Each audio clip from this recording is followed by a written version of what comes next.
conference. It's the longest running, continuously running podcast conference out there, Podfest. Out there, meaning worldwide or As far as I United know, States? as far as I know, it's worldwide. I don't know that. I'm sure there's podcasting conferences in other countries as well. And Podfest itself does have a presence, at least in Asia. They maybe have something going on in Europe.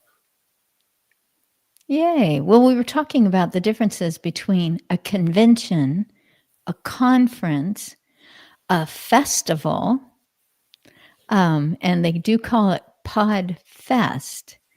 I guess I feel like a festival, you get to walk around and see what other people are doing. Do they have vendor tables? Do you get a chance to just walk up somewhere and go, why do you have these items out? Do you know if it's that My way? first time at the live conference. I've been to the Oh, online version, but I imagine that it's going to be similar to other ones where they have vendors there, because that's how conferences like this get supported, right? It's through yes. vendor support sponsorships, and as a Mhm. part of that, you get to put up your table, spend more money, and you get a bigger spot. You and I have gone to twice the Texas Library Association convention. Yeah, I would say it's a conference. Yeah, they have big time nationally recognized speakers. They have breakout sessions. They have lots of vendor tables. They have authors who either have a pile of books you can buy or a pile of books that they're giving away as a publication blitz, I guess, etc. And when the people come in, they're kind of berserk, like they've been waiting outside the door so they don't have to be so far back in the line because they're just trying to grab as many free books, etc. A lot of them are school librarians, and that brings a different energy to the room as opposed to someone who's more over a general public library. And I filmed that. I took a video of that. So speaking of video, you said Podfest, which is coming up next month, January, Mm-hmm. in Florida. And I believe that you've coached me that when people say, what is it that you do? What is your YouTube thing? People have clicked on YouTube to, like me, find someone doing something that I don't know how to do and I want to learn. But you coached me to say that I have a video podcast. And I think that helps people think, like a radio show that you can see. So I end up just calling it a show. But what is particularly taking you to Florida for the first time attending in person? Yeah, so I get to speak about being I'll say adding radio as a distribution channel to your podcast. So traditionally, podcasting is audio only, although it's the video has taken on a big portion of it. And in fact, a lot of the speakers there are talking about video and how to do that. And the studio setups are very elaborate for these, just like they would with sitcoms, 3 cameras and everything staged and lit for the video side of it. But traditionally, podcasting was the democratization of audio communication. So in the old days, to be on radio, you had to be on radio. And that's how people consumed that content. They got in their car and they tuned it in, or maybe they sat at home, but probably a lot of people, it's in the car. You're in the car, I tune on the radio, it's free. But now with streaming services, a lot of content is on demand. So the big production people that have been in radio, NPR or ABC or whatever, are all doing audio versions of or on-demand versions of their audio. And now they're adding video to that as well. But anyway, I've seen podcasts that are audio podcasts, and I mean I've seen an audio podcast where, like you said, more than one camera, somebody is in production, switching things back and forth when it seems appropriate, and the podcasting studio looks for all the world what we would think of as a radio. It's maybe got a window in the background, different, lots of chords, just lots of chords. And, you see the whole boom. So I've got my boom, prominently out here today. And it is all blending together. You said democratization, I believe. Does that mean that I don't have to listen to just what is on my radio? I can listen to something that was dropped or made public a while back. I can tune into my favorite podcaster. What do you mean by democratization? so realistically, again, it was to broadcast a show, a message, whatever it was, whatever you wanted to share, you had to be on a radio station. And there's a limited number of those. And there's a limited number of hours Yeah. that are available. And so you would have to be lucky to just say, I want to do this. But we can think back to the cable access channels where a local city council could be broadcast and people could tune in and they could see their council in action. And maybe there was an interactive part, but for the most part, they were just going to watch that. Yeah. Well, that's what happened when cable came on. And so instead of broadcasting over the airwaves, which again are limited, the frequencies are limited, they're owned by the government, the FCC controls that, Federal Communications Commission. They regulate those frequencies, so you could only have so many. But when cable came in, now you can go into people's house without going over the airwaves. So different regulations, so many more channels. Well, they have to populate that channel with some sort of content. Streaming a 4-hour city council is a way to do that. It is one way. You in Florida, you will actually speak to a room full of people about radio, podcast. I think the easiest way that I tell people when I'm looking for someone to sponsor your radio show, the best way that I have to simply explain it to a person who I have no idea if they listen to podcasts, I know everyone knows what radio is. They still sell cars with radios. So somebody's got a radio somewhere.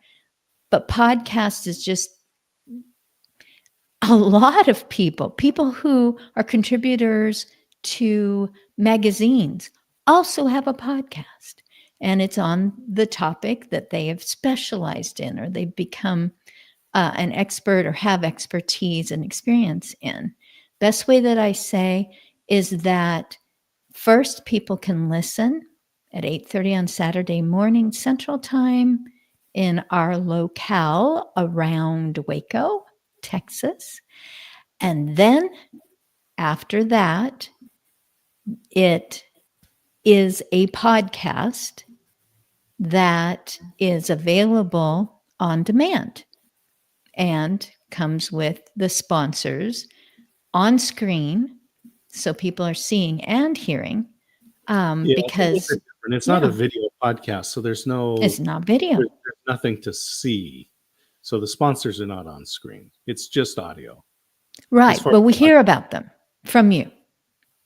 Yeah. But you're not watching the sponsors on screen.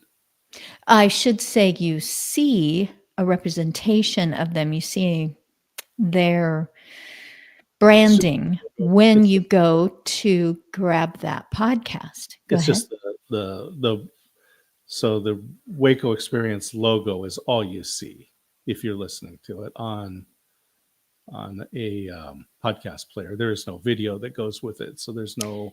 True. But if I go on my computer, then I see some brand logos. No, I'm going to have to check that out again, because I am sure that I have seen those logos on your website. On your website? I do sponsorships. And so I do digital advertising where I create a video that has a picture of the Alico building and then text overlay. But that's just a 30-second commercial on YouTube that then push out as a digital ad, but it's not the podcast. Oh, wow. So this is an example of Scott and I. We are past our 41 years of marriage. So that would be 43 years since I used the word devoted. I became devoted to him. He became devoted to me earlier. I had crossed him off my list because he was going into the Air Force. He's going to see the world and lots of women. So I knew I was going to be forgotten back in the state of Oregon. I knew I'd be forgotten. He had decided he wasn't going to forget me. But through time and letters and a few visits on leave, I got to the point where I was totally devoted to him. So I would say 42 and a half, 43, probably at this point, years of us being devoted to each other. And I'm saying, but I'm sure. And he says, no, it's this way. And I'm like, how do I word this so that he will tell me you're right? Because I like to be told I'm right. And he nods wearily. Yep, that's the way it goes. Well, I popped a few things into the comments, and I like to start the show just talking with my guest. But this time, I am the guest. So I gave my husband the one thing that he knew best to something that he knew best about, because it does relate to what I've been doing for over 3 years now, each week. And that is coming on screen on topics of aging, caring, and longevity. To me, aging is one thing because society says aging. That's the one thing you don't want to show, you don't want to think about, and you certainly don't want to be relegated to a slot that says, yeah, but they're really aging, because it squishes down your cred somehow. When people go, well, they're aging. Caring, people should care. Caring's good. If you say, I don't care, then maybe you're a bit jaded, or maybe you're just saying it's not going to impact me, but caring about a person who is impacted by challenges that are more prevalent, more typical in aging. And then for me, there's this glowy word called longevity. And so far, no one has said, well, I'm hoping to just go downhill if I'm going to live for a long time. I'm really hoping that I'll be covered with dust, completely out of touch with other human beings, let alone those technological things people are always trying to keep up on. So far, people go, yeah, how about healthy longevity? How about contributing to society? How about doing something that when I was younger, I was always too busy to do in my longevity? Feels like 71. It's like, oh, wow, I still have my own agency, meaning I am living life on my terms, not someone else is picking me up and moving me to my bed for me? What do I want to do? And that doesn't disclude someone who has mobility issues. Not at all.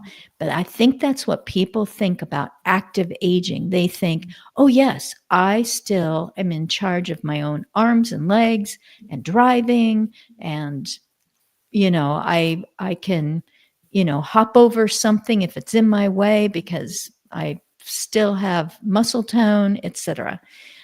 So all those things have come into play as I have invited guests, mostly off of LinkedIn, but some people just face to face that I meet around town. Used to live in Oregon. We lived our entire adult lives in Oregon. And then in the last 15 months, Waco, Texas. And it was thrilling for me to have one organization, one business,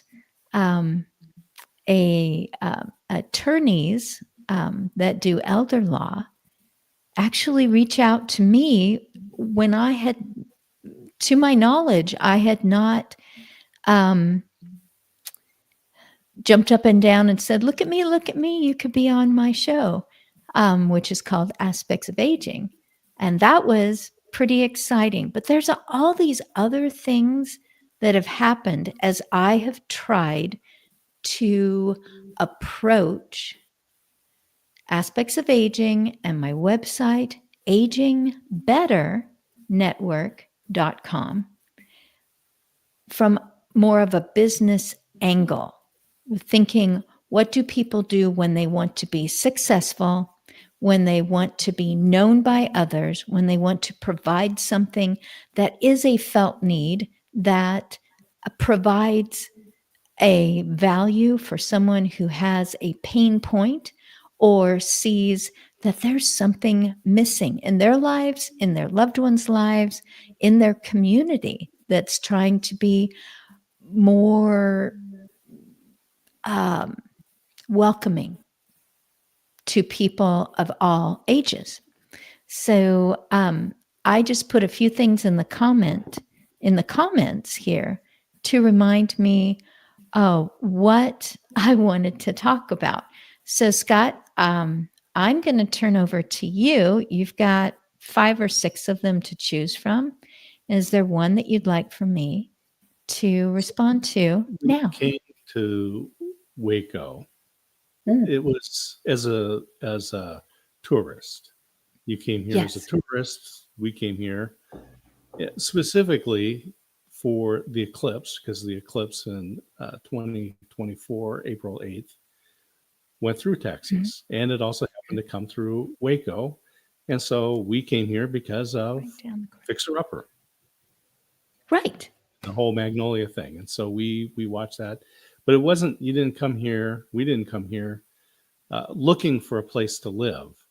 But during the 18-day traveling around Texas, it came up and we decided to move to Texas.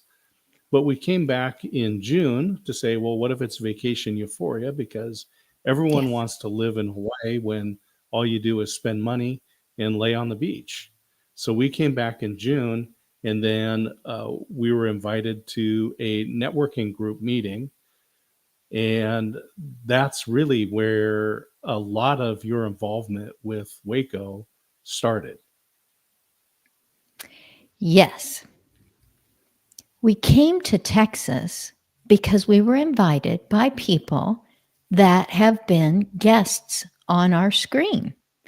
And we made sure that we also visited some other people, let them know we were in Texas.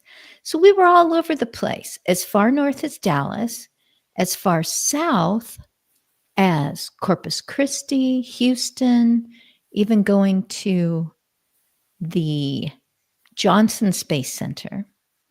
And we went to Austin, spent several days in San Antonio, that conference that I talked about, the Texas Library Association, that was the first one. But Waco happened to be the one city whose name I already knew that was literally on the path of totality. And when we looked up in the sky, there was bluishness off to one side and bluishness off to the other side because we were not in a deep valley, so we could see outward quite a distance. But it was super dark over us. And the first thing that I think showed up were planets. And we were surrounded by people who generally were not Wacoans. In fact, not even Texans. People had come to the silos specifically to experience the eclipse. And they were from all over the United States. I'm trying, everyone was just talking to everyone. It was a different energy that day, before and after. I remember a gentleman saying to me after the whole thing was done, no one was looking up anymore because, what you could view was barely visible anymore. And he said, look at the whole sky. And I said, look at what? He goes, where are the clouds? And I went, oh my goodness, there's no cloud anywhere. He said, yes, the temperature drop and rise again has vaporized all of the clouds. And what happened later that day, because that was morning, it was, I don't know, 10 in the morning somewhere, somehow around 10 a.m. By the evening, buckets of rain were pouring on our rented car. The clouds found their way back. And it was an experience. But why would you move there? I don't know how many centuries until the next eclipse goes through Waco. And so why? And that's what we kept asking each other. So coming back, we sneaked back in June. That was April. Sneaked back in June because we just wouldn't stop talking about Waco. And we had done things like, if they found nose prints on the window, it was the Greater Waco Chamber of Commerce. We were just looking in the building. They were closed that whole Monday. At least when we looked there, they were locked up. And a person said, you ought to go, this is June now, you ought to go to this business gathering, a BNI, and just let them know that I sent you, but I don't go there anymore. And I'm not going there tomorrow, but you should go. And we did, because I was walking around with my eyes wide open. And I love to say there was a lady bringing in coffee and kolaches. I helped her. There was a point at which during the business networking meeting that you stood up and you had 45 seconds or else the alarm was going to go off to say what you're about. As a former caregiver in almost 100 different homes hired to come in when they needed extra help, I decided that I would bring resources to a video podcast, and I've been hosting it for a few years every week. Sat down, said my, call letters, things, aging better, network, etc. Well, that coffee and kolaches lady walked by later in the meeting and she pointed to me and she says, you come visit me. And then she walked to the front to give the keynote presentation.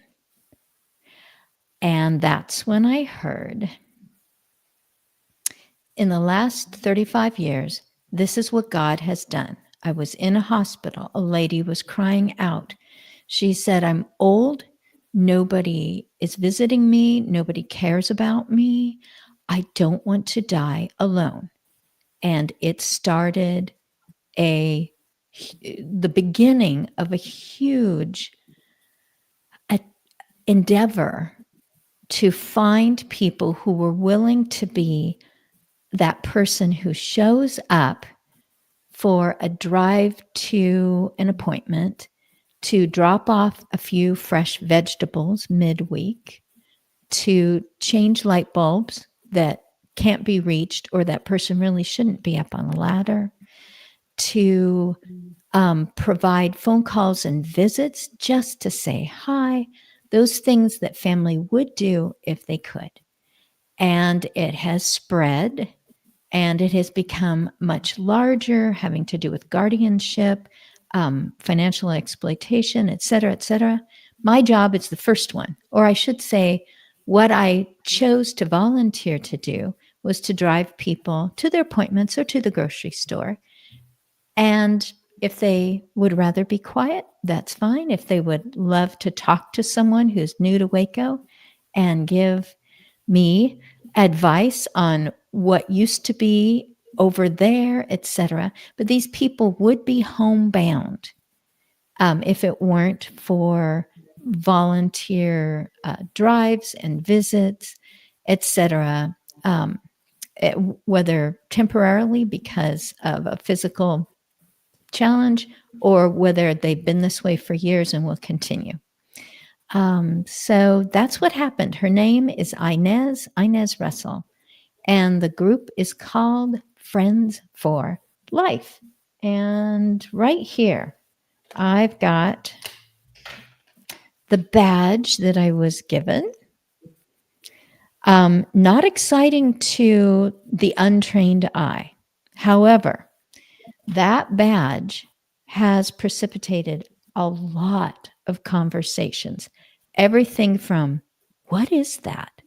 And then guesses as to Friends for Life, to, oh, you took care of a loved one of mine. I'm forever grateful. And I didn't take care of that person, but they associate me with the things that went right for that person during the time of their life that they would benefit from someone dropping by saying happy birthday with a beautifully decorated bag and some gifts inside that were specially selected for that person because they are one of the clients of this agency. So I would say that everything except guardianship and the day programs for any age adult with disabilities, particularly cognitive, are offered free of charge. And the others, of course, have their ways of being compensated for that full-time job. But we get to volunteer as much as we want and as little as we want. And we get to stop and we get to start again. And if we're not comfortable with something, we just let them know. And there's something different that we can do to volunteer to help out.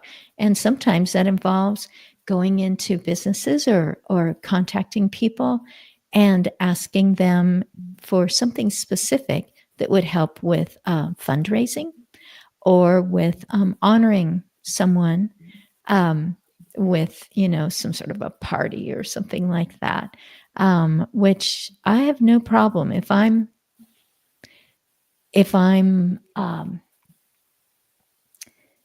I see the good that's going to come from a situation.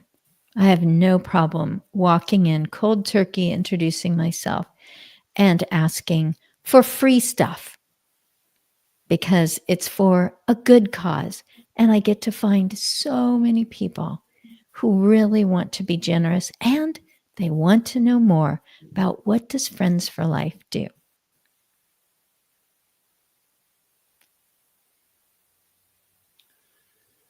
And so just as soon as we moved here in September last year, you got involved with Friends for Life as a volunteer.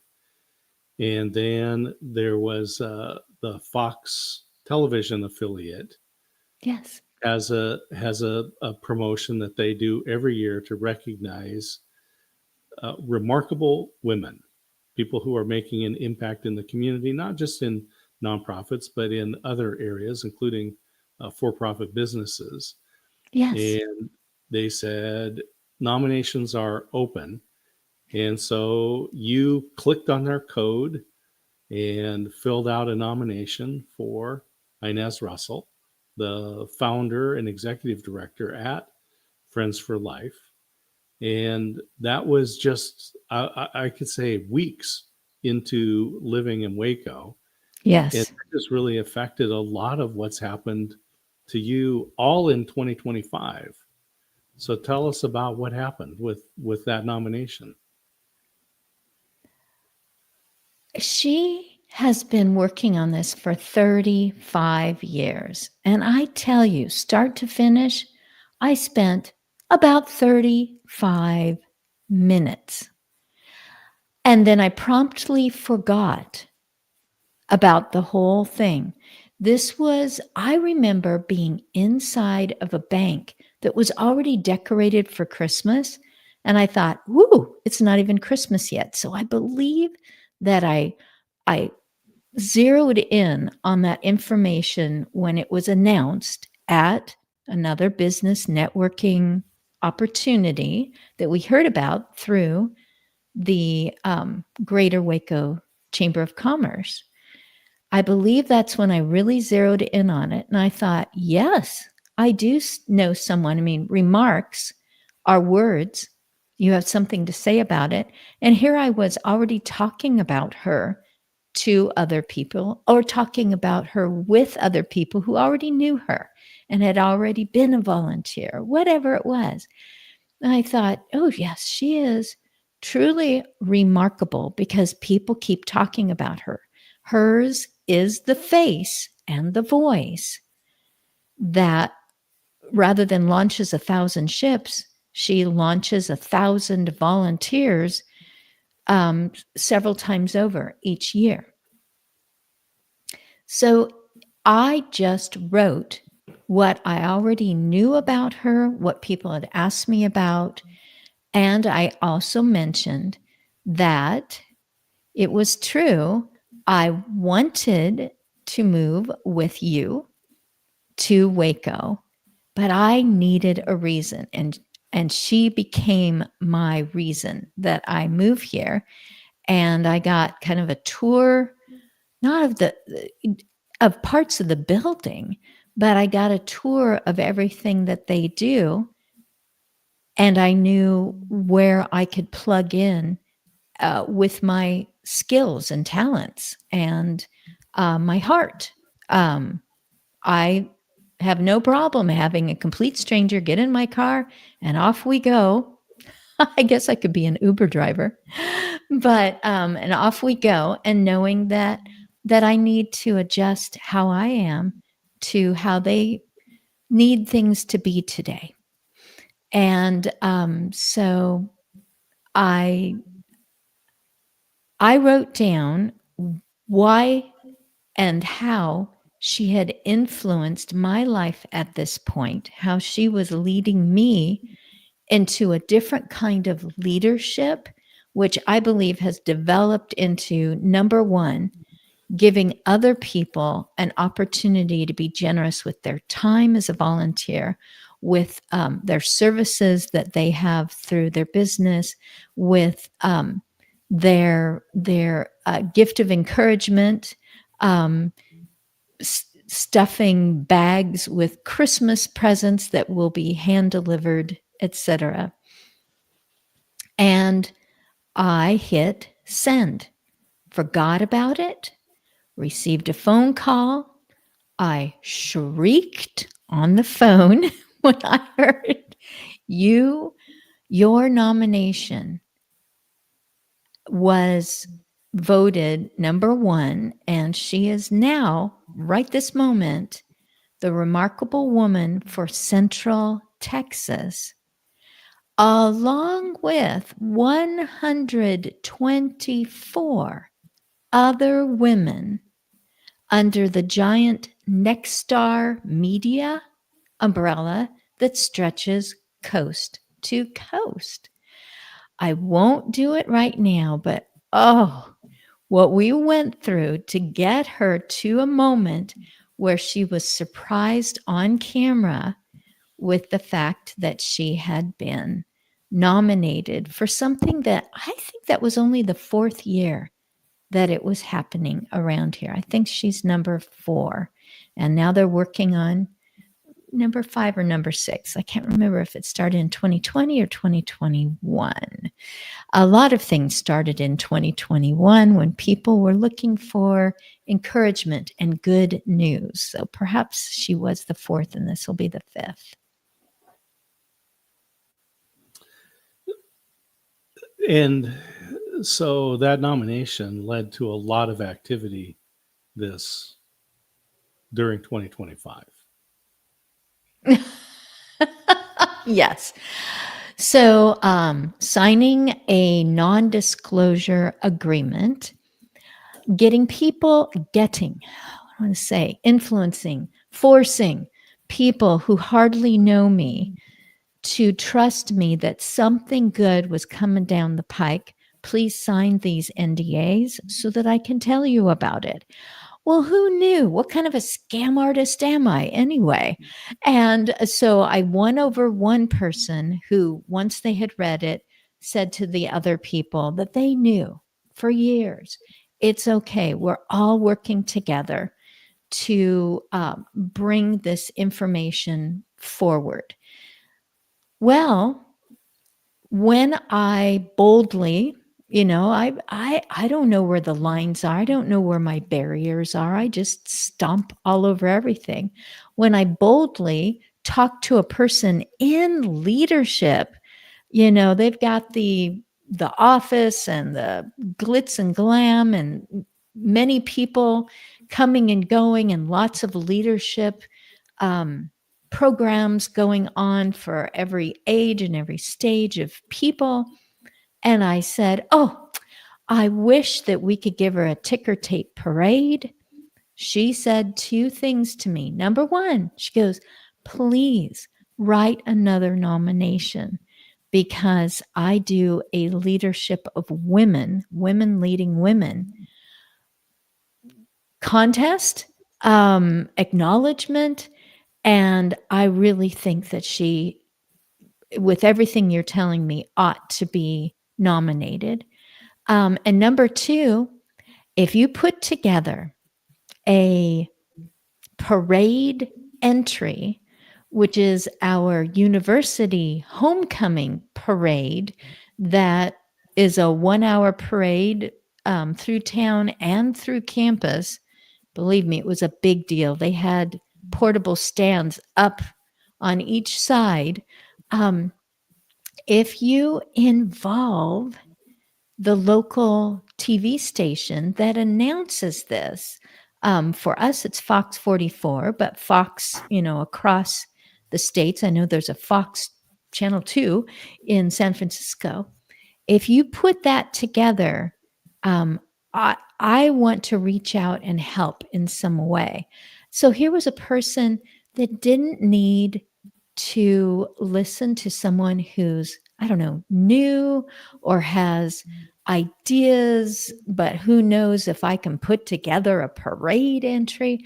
And for that person, it was just a blast of encouragement, and you can do it and you should do it. And this is all part of it. Then someone else made the decision that Friends for Life, as represented by Inez Russell, should also be a charity champion as part of the local university, Baylor University. Should also happen this year. So this is all happening in 2025. And a person that occupies an office there. I am pure volunteer. I hardly meet anyone else unless I put myself in there for a reason. That person asked me if I would appear in front of a camera and also demonstrate what I do, picking up people, being the chauffeur and driving them to their appointments. And so I recommended one of our true, real clients who said, anything for Inez, anything for Friends for Life. I'll be glad to. And we walked into a football game, and there was my client with me up on the Jumbotron as part of the advertisement of tonight is our charity champion, number 4, etc., Inez Russell. She's down on the field, and we're going to listen to her talk about what she does or what Friends for Life contributes. And it helps to see something happening. You get an idea of it. You see me bringing out the seat belt buckle, and so that my client can bring it around and walking alongside someone who uses a walker, and you think, oh, this is what it's about. It's just like what family would do as a volunteer if they could. In a lot of cases, there isn't family, there isn't, they're not close enough, they're gone, they feel less comfortable with some of the things that we do because we choose to, and it means that person is having a lot more interactions, which helps with both isolation because they are homebound, or with exploitation, with people who go, you know what, no one cares about them anymore. We can take advantage of them easily. And then these Friends for Life keep showing up every week, every month, whenever they're needed. This person isn't a target. They're a whole human being, and they are cared about, and they are known by name, and their likes and dislikes, they are entitled to their choices now, just as they were through their whole life. Okay, I will stop banging my gavel on how I feel about people being disregarded as people because they walk slower, or because their hair is whiter, or because they ask for help. So there you go. So you met Inez at the business networking meeting, the BNI meeting in June. The two of you just connected because of what you've been doing. So you were a paid caregiver. You started this program, Aspects of Aging weekly talk show. And then we actually moved to Texas. And weeks later, the Nexstar affiliate, Fox 44, puts up on their screen, nominate this person. And then a lot of fun things happen. You end up on local television being asked about your involvement in the nomination. You actually read part of the nomination that you wrote. The crew from Hollywood came out, filmed you. That was on national television. They flew Inez back to be with these other nominees for the national award, which she didn't get the ultimate award, but she was a finalist with that. Which 5 out of 125. So there was 5. a donation from Nexstar Media to the charity of her choice, which, because it's also businesses, but I assume that Friends for Life was her charity of choice. You're right. My experience, though, because I've worked with a lot of nonprofit organizations over the years, and for the most part, people like Inez, who are founders, executive directors that are running these, don't do it because they're looking to be famous. They don't want to be on television, in the media, the focus of attention. It's the work that's being done. But there's benefit that happens when you get nominated, when you win the award or you're a finalist, but your involvement in these types of things. What's the good that's happened? Why should somebody nominate the Inez Russell in their lives? Thank you. Foremost, number one, top of the list. How can we be of benefit to a person if they don't even know that we exist? This is a person who qualifies for free services financially. This is a person who has lived a good, full life and has to make the choice to ask for help. How do they know that this is just a matchmaking service? Finding caring people who say, yes, I'll go visit 2 people twice a month, wherever they are, whatever they are about. I will just do it. So it isn't, well, I should try to get these things done myself somehow.